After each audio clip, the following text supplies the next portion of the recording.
Debbie Wasserman Schultz here from Florida. So proud to be standing here with my colleague and friend, John Larson of Connecticut. You know, when Donald Trump ran for president, he promised the country that he would never touch Social Security benefits. A few weeks ago, he broke that promise, not that we're surprised, when he proposed cutting Social Security disability benefits for 400,000 people. Elderly people, people who are disabled, the most vulnerable in our country. And John and I were proud to lead 165 of our House Democratic colleagues in a letter to Donald Trump, strongly opposing those cuts, telling him he broke his promise, and laying down how strongly we opposed cutting benefits for Social Security beneficiaries, because we know how to keep our promise. I am thankful that our efforts led to Donald Trump backing down and withdrawing that horrendous proposal. I'm proud and honored to join my colleague, Debbie Wasserman Schultz. When it comes to Social Security, when you're a representative of the state of Florida, you understand this issue more keenly than any other members of Congress.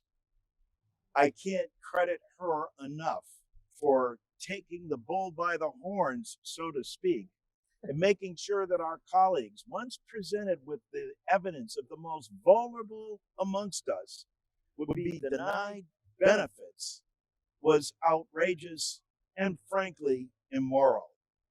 As Debbie said, what Donald Trump promised is not what he's been attempting to do. And from laying off 7,000 employees, from closing regional offices, from attempting to take away disability, this is all about the privatization of Social Security.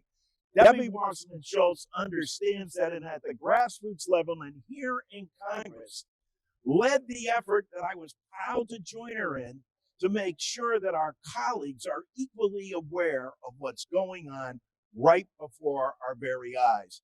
And here's the issue. When you speak out and when you confront what this man is doing with the truth and with the impact it has on individually, on all of our citizens, that's when you get the kind of change that Debbie was able to produce. Thank you so much, John. John has been a leader in the fight to improve and extend the support that people get from Social Security for decades.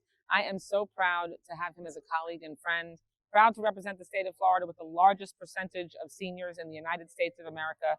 What we are here to tell you is that Democrats say what we mean and mean what we say, and we will always fight to make sure that people's benefits under Social Security are protected and stop the undermining of Social Security by Republicans. Rise up, America. We will not stand by idly, and we will make sure that Social Security is not privatized on our watch. Our goal is to enhance Social Security. It hasn't been done across the board, and Debbie has been in the forefront of making sure everybody knows it since 1971. People's Social Security insurance hasn't been enhanced. And for Trump to try to take away this is even more outrageous. We're here not only to protect, but to expand the benefits that people richly need. And where do they spend that money? Right back in the very communities and the very states that we represent. It's desperately needed in these inflationary times, in this post-COVID area. This is why we have to act, and that's why Debbie's leadership is so important.